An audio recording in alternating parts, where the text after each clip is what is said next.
Arvind Kejriwal Dubai गए थे वहाँ के लोगों से समर्थन के लिए।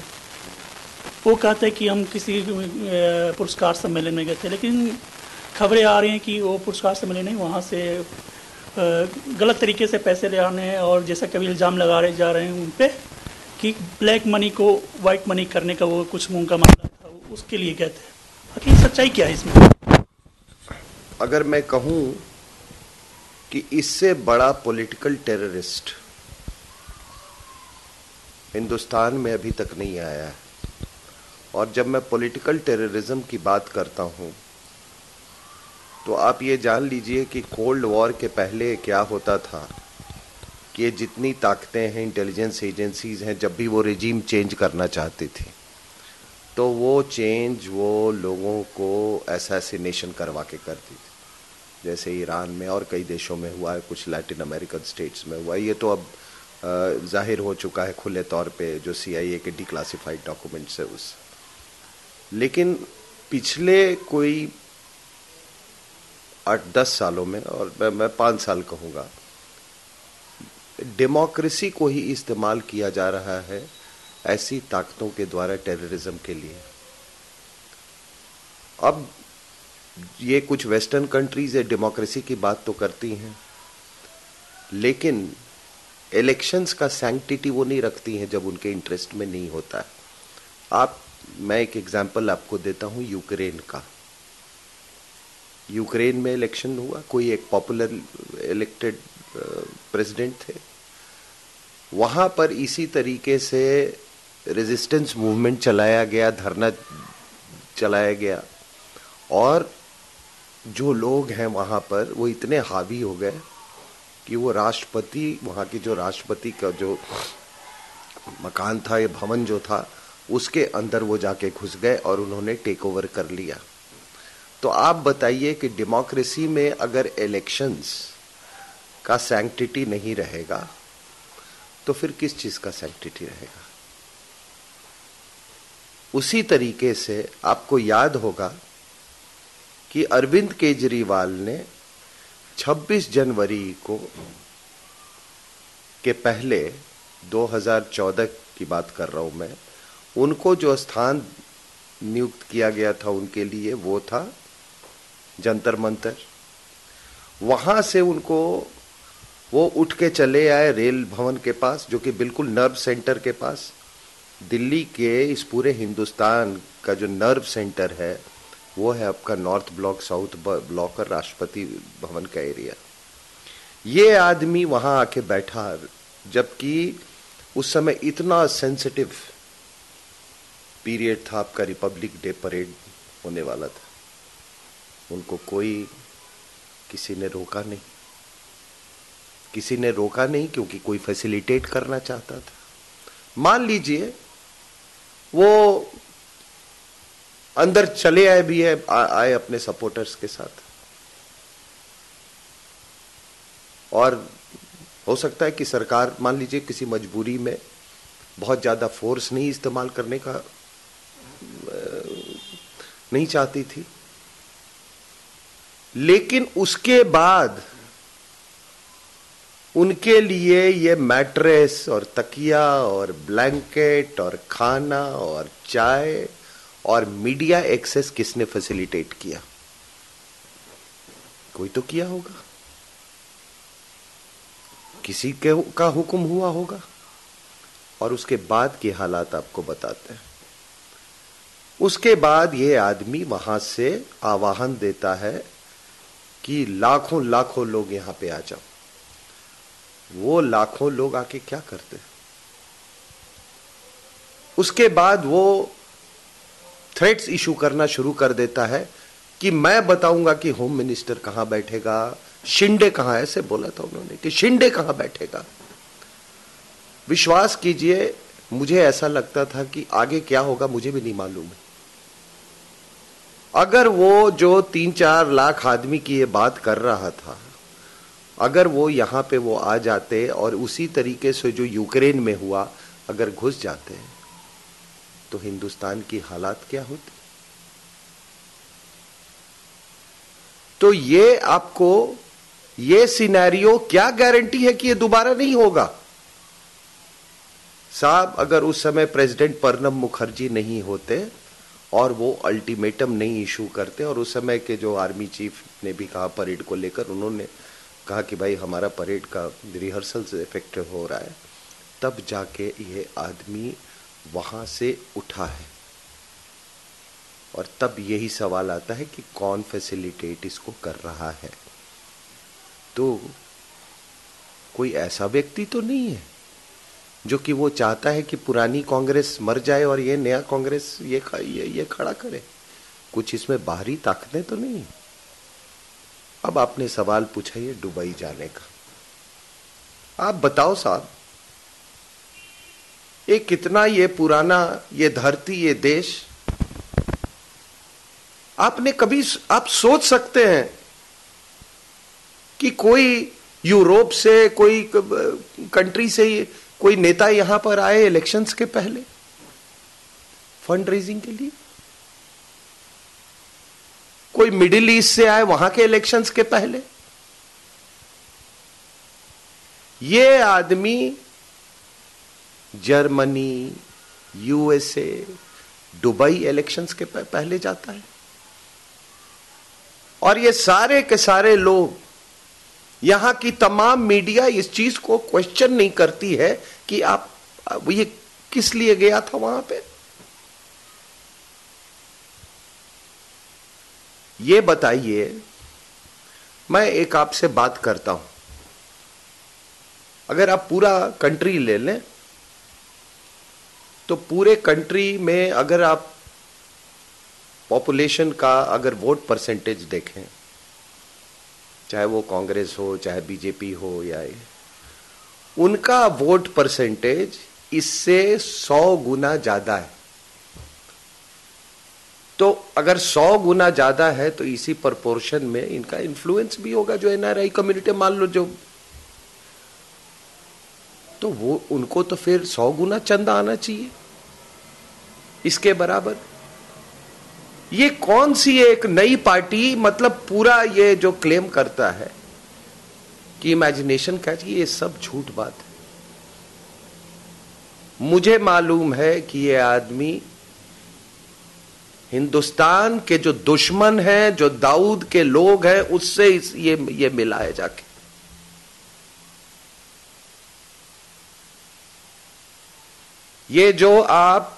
ये जो हवाला का इसका जो पूरा वो आ रहा है, आप देखिएगा, अगर सरकार इन्वेस्टिगेट करेगी अगर ठीक से, तो इसमें आईएसआई और दाऊद का पूरा लिंक्स आएगा, क्योंकि उस एरिया के वो वही किंग पिन है। आप बताइए, पहली बात मैंने आपको कही कि आप सोच सकते हो ये अपने आप में कितनी शर्मनाक बात है। क्या हम इतने सबवर्टेड डेमोक्रेसी है कि यहां का पॉलिटिशियन वहां जाता है फंड कलेक्ट करने, और वो भी अवार्ड लेने के बहाने। और किस चीज का अवार्ड? इसको अवार्ड देके उनको क्या ये मिलेगा? जो आदमी इंडिया में खुद इतना कंट्रोवर्शियल है, जो आदमी बाटला हाउस एनकाउंटर को फॉल्स कहता है, जो कहता है कश्मीर दे दो, जो जिसका नक्सलाइट से लिंक है, वो आदमी जो कि यहां पर एक सिक्योरिटी रिस्क है, आप उसको अवार्ड देने के लिए बुलाते हो? आप ये क्या है? तो मेरा क्या कहना है कि आप देखिए कि किस तरीके से पूरे डेमोक्रेसी को सबवर्ट किया जाता है। आप बताओ साहब, अगर ये व्यवस्था रही तो कल अगर केजरीवाल मुख्यमंत्री बनता है तो मैं भी धरने पे जाके बैठ जाऊं कि ये कानून लाओ, नहीं तो गद्दी छोड़ो। अगर ऐसी अराजकता होगी तो स्टेबिलिटी नहीं रहेगा, और जब स्टेबिलिटी नहीं होगी तो डेवलपमेंट नहीं होगा। और ये इंस्टेबिलिटी ही लाने के लिए ऐसे देश के दुश्मनों को तैयार किया गया है।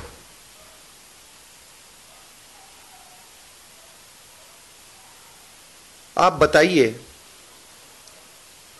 मैं आपको कुछ देर पहले मैं आपको बोल रहा था, ये पुरानी कांग्रेस और को बेरी करने का, उसको गाड़ देने की बात और नई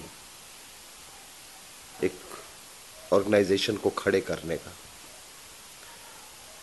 मेरी कोई भी बात अगर गलत हो, देखिए मैं सिर्फ तथ्य बोलता हूं, अगर मेरे बात में तथ्य नहीं है तो मैं चैलेंज करता हूं कि कोई मुझे कोर्ट ले जाए।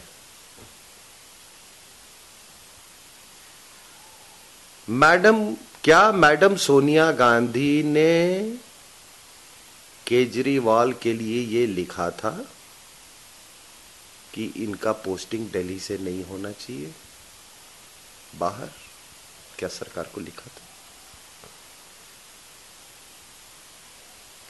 क्या अरुणा रॉय जो नेशनल एडवाइजरी काउंसिल की मेंबर जो थी, क्या उनके साथ इन्होंने काम नहीं किया है? क्या उनसे दुश्मनी हो गई है उसके बाद से?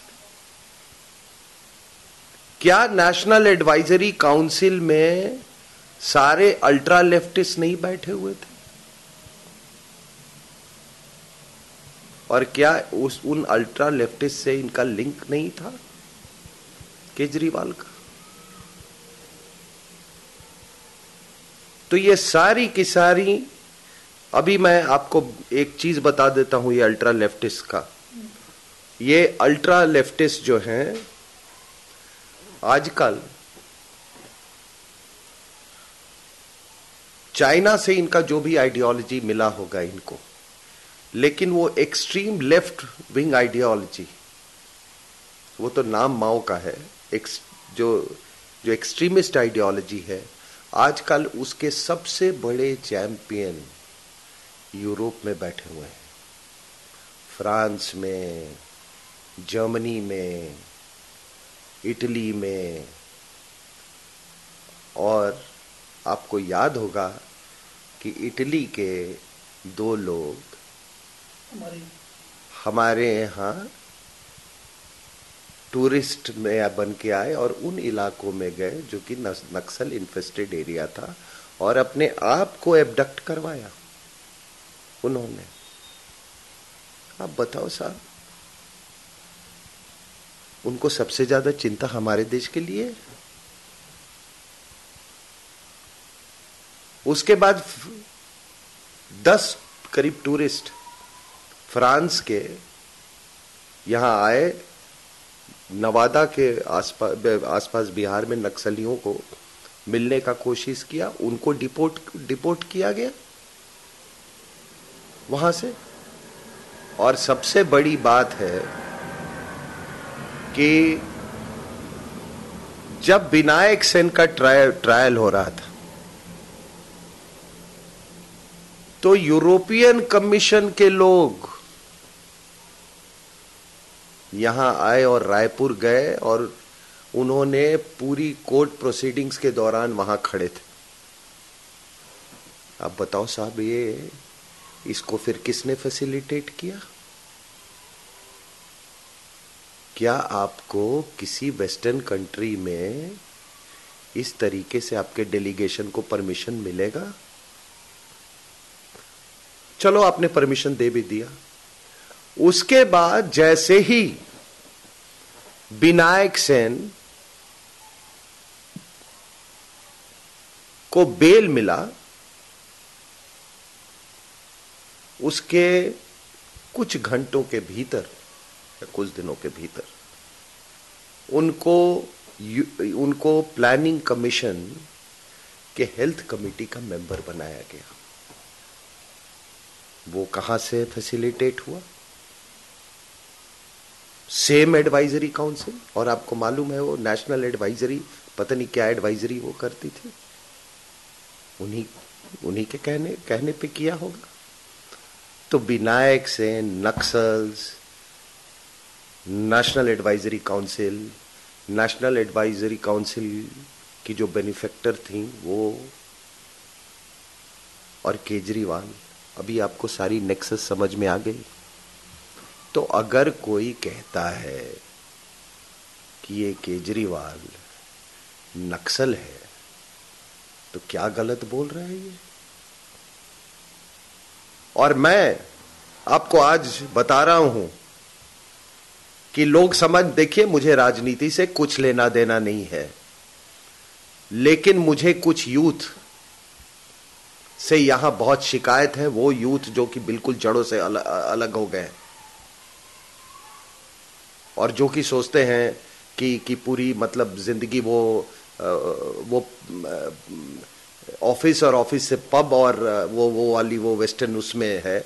मेरे को उनसे ये बहुत शिकायत है कि सब कुछ जानते हुए, मैं एक आदमी जिसको शिक्षा का उतना अपॉर्चुनिटी नहीं मिला है, उसके बारे में मैं समझ सकता हूं कि वो बहकावे में आ सकता है, लेकिन ऐसे लोग जिनके लिए हिंदुस्तान की धरती ने बहुत सारी मेहरबानियां की हैं, जिसके बदौलत उन्होंने ये अंग्रेजी बोलना सीखा है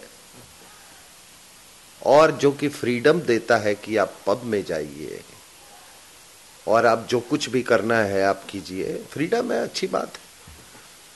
ये फ्रीडम और ये आइडेंटिटी का कुछ तो देश को वापस करोगे।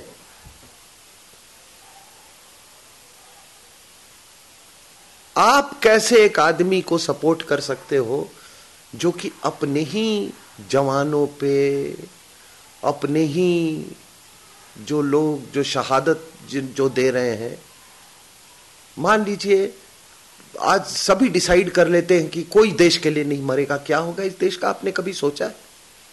कभी बॉर्डर से फौजें उठा के देख लीजिए, कोई टेररिस्ट के साथ मुठभेड़ नहीं करेगा, फिर देखिए टेररिज्म ये सारे पब वालों के घर तक नहीं पहुंच जाते हैं। और उसकी शहादत पे,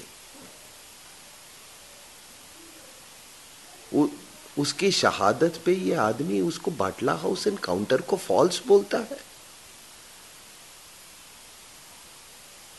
ये बोलता है कि कश्मीर दे दो।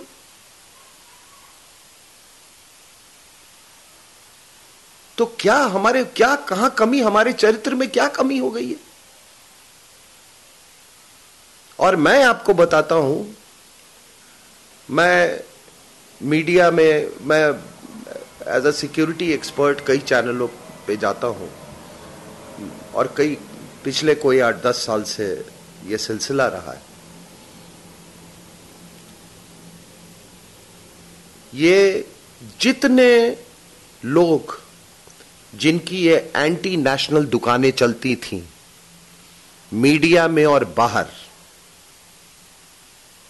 और उसमें और जो आपके एकेडमिया है, उस एकेडमिया में एक यूनिवर्सिटी भी है, आपको मालूम है, वो जितने देशद्रोही लोग,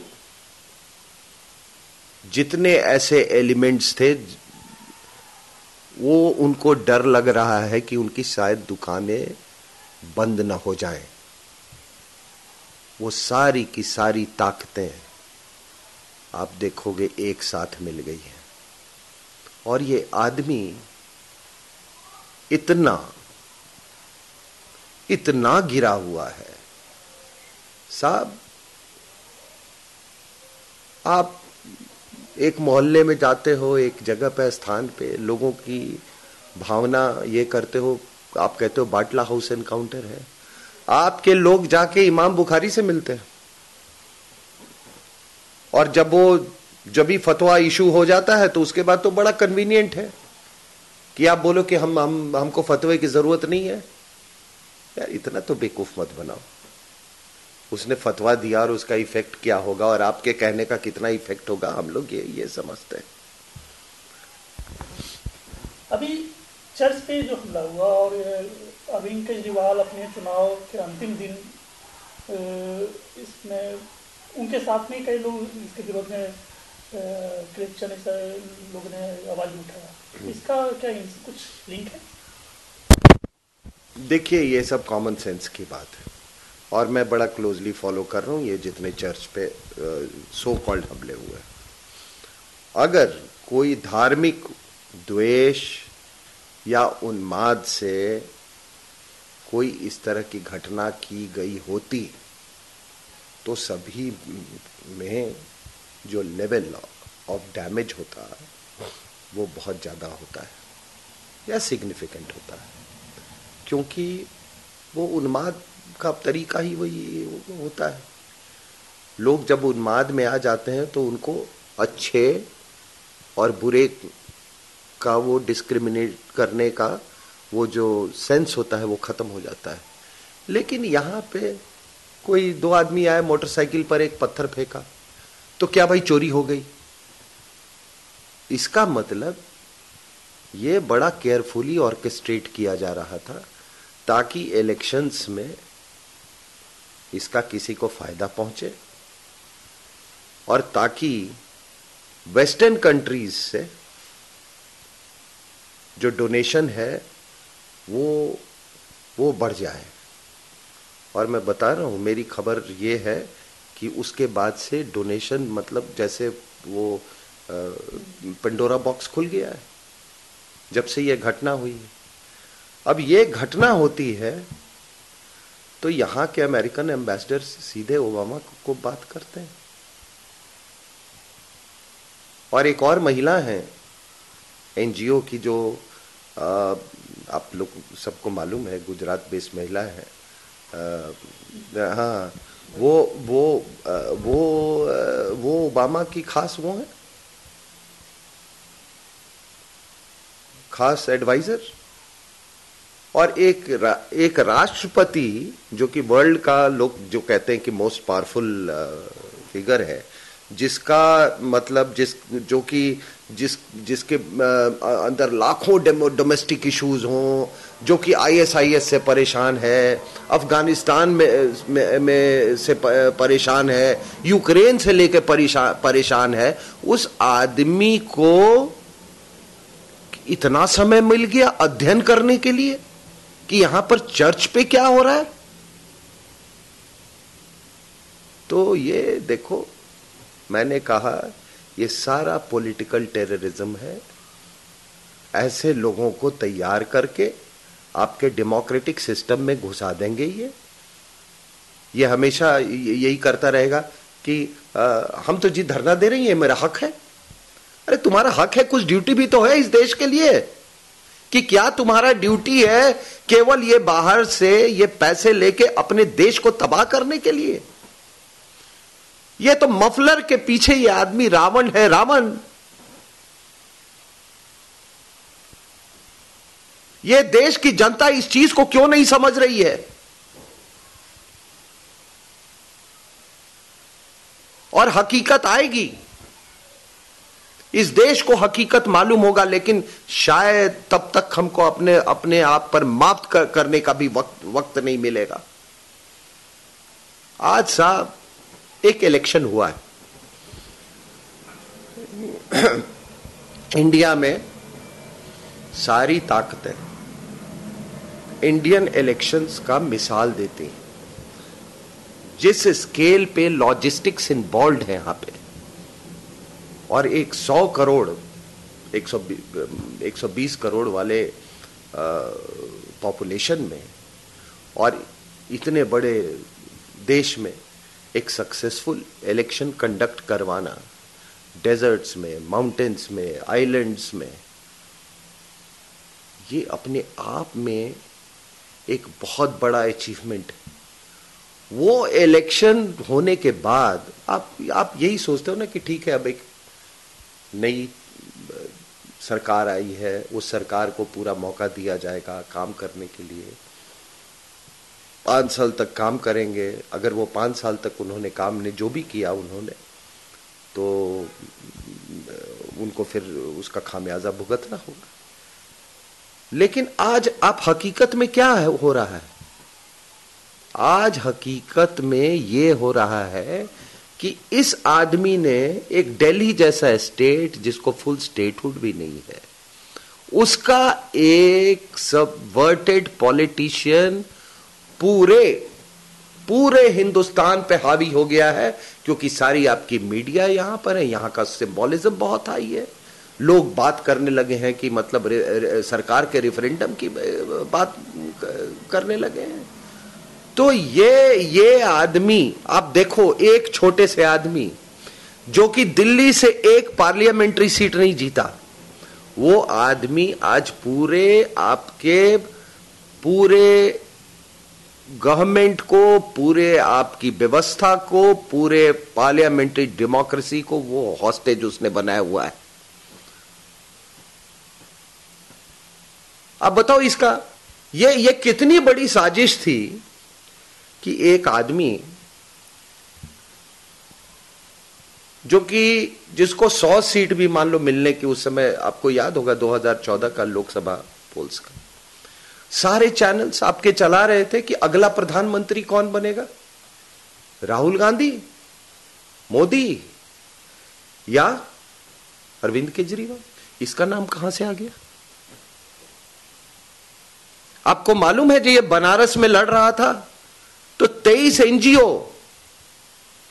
फॉरेन फंडेड एनजीओज वहां पे थी बनारस में, और फिर भी यहां के लोगों को समझ में नहीं आ रहा है। तो आप बताइए साहब एक चीज कि क्या कोई टेररिस्ट, कोई देशद्रोही, कोई राजनीति में चला जाए और वो पढ़े लिखे का गार्ब में वो इस तरह की हरकतें करे, सेडिशियस, जो देश के खिलाफ हो, तो क्या उसको माफ कर देना चाहिए? क्या इस डर से कि इसका पॉलिटिकल इफेक्ट पड़ेगा? आज आप बताइए, मैं आपसे एक सिंपल सा सवाल पूछता हूं कि अगर मैं RSN सिंह 4 चेक एक्सेप्ट करता हूं जिसके डोनर का पता ना हो, क्या मुझे इनकम टैक्स डिपार्टमेंट मुझे छोड़ेगी? क्या मेरे खिलाफ इन्वेस्टिगेशन होगा कि नहीं होगा? तो मैं तो आम आदमी हूं। उस आदमी को जो अपने को आम आदमी बना बोलता है, वो पॉलिटिशियन बन गया तो उसको वो कुछ भी कर सकता है, वो कुछ भी कर सकता है।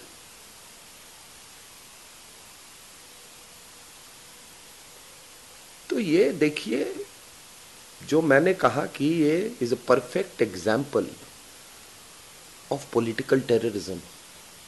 और पॉलिटिकल टेररिज्म के हम लोग एग्जाम्पल्स बहुत देख रहे हैं। यूक्रेन हुआ, आपका जो सारा अरब स्प्रिंग था वो भी एक पॉलिटिकल टेररिज्म पे था। सीरिया में वो इन्होंने करने की कोशिश की गई, वो पॉलिटिकल टेररिज्म फेल कर गया। श्रीलंका में कुछ भी कोशिश की गई है। रसा में भी ऐसा कोशिश किया गया 2012। वो कोशिश अभी भी जारी है, वो सभी जगह। और बताओ साहब एक चीज कि ये सारे जो एनजीओ हैं, ये फॉरेन फंडेड एनजीओज, ये ओबामा को ये क्यों नहीं कहते हैं जाके कि यार तुम अपने देश के बारे में कुछ करो? तुम्हारे स्टैटिस्टिक्स के अनुसार वहां हर 3 औरत में 1 औरत रेप होती है। यहां के एनजीओज बोले जाके, वहां भी तो कुछ करना चाहिए। इस एनजीओज को, ये जितने ये आपके नेशनल एडवाइजरी काउंसिल के जो वो टॉप लेवल के एनजीओज थे, ये ठीक है, उनको इसी में डीस्टेबलाइजेशन में, इन्वायरमेंट से कैसे डीस्टेबलाइज करना है कंट्री को, कैसे अगर मान लीजिए कि कोई प्रोजेक्ट से कोई देश का फायदा होगा तो किसी और देश के कहने पे उसको रुकवाना कैसे है, ये सारे चीज में ये माहिर हैं ये लोग। उन लोग को कभी ये क्यों नहीं हुआ कि जाके अमेरिका को बताए यार अपने यहां कुछ करो, फैमिली इंस्टीट्यूशंस बनाओ, तुम्हारे यहां लोग इतने पैरानॉइड क्यों हैं, कैसे संस्कार बन गए तुम्हारे यहां वैल्यूज कि तुम एक बच्चे को भी उठा के उसको प्यार नहीं कर सकते हो। और जहां पे rape of step daughters by step fathers जो कि रैम्पेंट है, उसके बारे में ये लोग क्यों नहीं सोचते हैं यहां के एनजीओज? जिससे तुम पैसा लेते हो, अरे उसको भी तो कुछ बोलो। तुम यूरोपियंस को भी बोलो क्या कारण है तुम्हारे यहां इतनी औरतें और इतने लोग आईएसआईएस को ज्वाइन कर रहे हैं, उनको भी तो सीख दो। ये क्या मानसिकता है साहब, ये क्या मानसिकता है?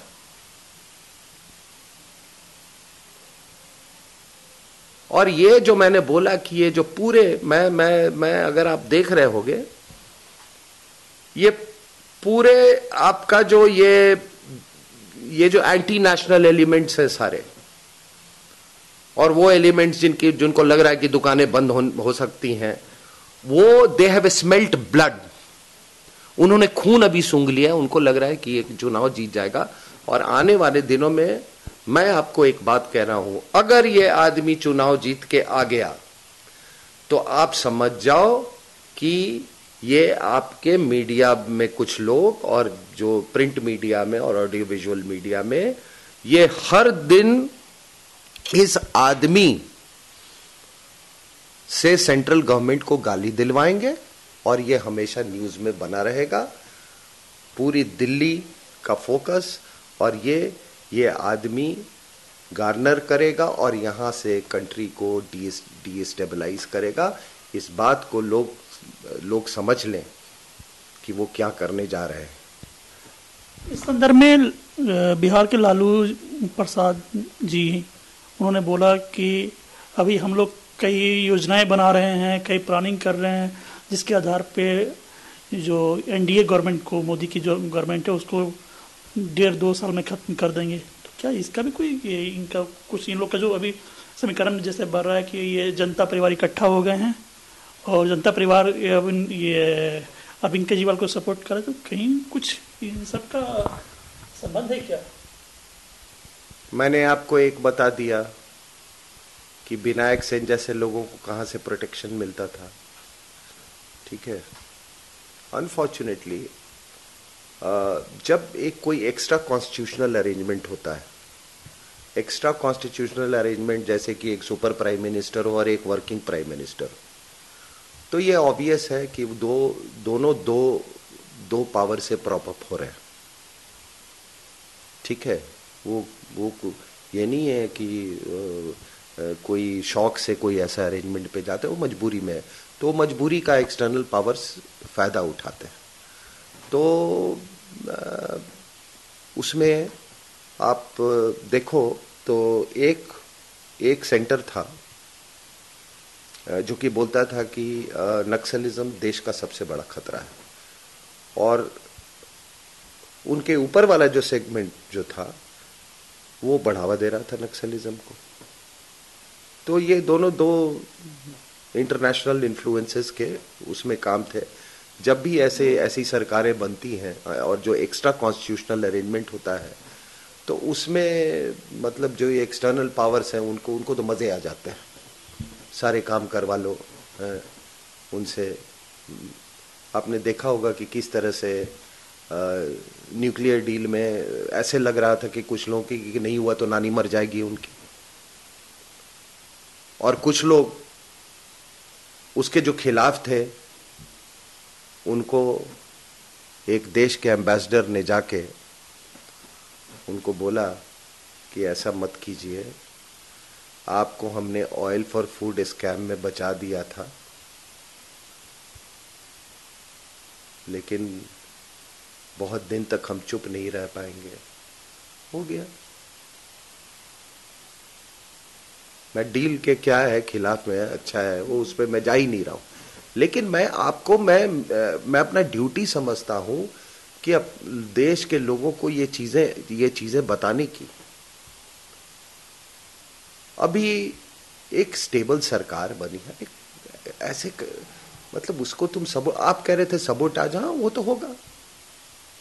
कितनी ताकतें हैं, वो दुबई जहां केजरीवाल वहां पे ताकतें हैं, दुबई में पूरा हवाला, पूरा आईएसआई ऑपरेशन हवाला दाऊद वहां से ऑपरेट करता है। जर्मनी, आपको मैंने बोला 2012 में ये जो अल्ट्रा लेफ्टिस्ट का जो इंटरनेशनल कॉन्फ्रेंस वो हैम्बर्ग में हुआ था जर्मनी में, और उसमें इंडिया के माओइज्म को रोल मॉडल बताया गया था। तो ये केजरीवाल साहब, आप समझ गए जर्मनी क्यों जाते हैं। अमेरिका में मैं एक बार पढ़ रहा था, ये कोई लेक्चर टूर पे गया था साहब। मैं इस आदमी को बहुत क्लोजली ऑब्जर्व करता हूं। ये सुपर कॉनमैन हो सकता है लेकिन ये इंटेलेक्चुअल नहीं है। क्या लेक्चर देगा जाके अमेरिका में, आप बताओ। आपने इस आदमी से कभी कोई इंटेलेक्ट या ब्रिलियंस की बात देखी है इसमें? और आप बताइए कि सबसे ज्यादा फुर्सत लोग अमेरिका में ही है, इंडिया में नहीं है इसका लेक्चर सुनने के लिए। तो ये इस तरीके से मत सबवर्ट होने दीजिए आप लोग डेमोक्रेसी से। मैं कोई राजनीति की बात नहीं कर रहा हूं, लेकिन जब राजनीति टेरर का काम करने लगे तो मेरे जैसे लोग अगर चुप बैठ जाएं तो हम देश के साथ हम बहुत बड़ा गद्दारी कर रहे हैं, जिसको मैं पॉलिटिकल टेररिज्म बोलता हूं। और स्पेशली मुझे देखिए, अब आप कहेंगे एक पॉलिटिशियन, आप 2-3 नाम लिया आपने, 26 से 11 हुआ, आप बताइए सर। मैं 2-3 सवाल आपसे पूछता हूं। 26 से 11 हुआ, अगर अजमल कसाब नहीं पकड़ा जाता तो इसको हिंदू टेरर बनाया जाता कि नहीं बनाया जाता? पूरी तैयारी थी इसकी, पूरी तैयारी थी। क्या 26 से 11 के बाद कोई मुख्यमंत्री, क्या 26 से 11 के बाद कोई मुख्यमंत्री जिनका बॉर्डर नहीं है पाकिस्तान से, वो पाकिस्तान गए थे कि नहीं गए थे?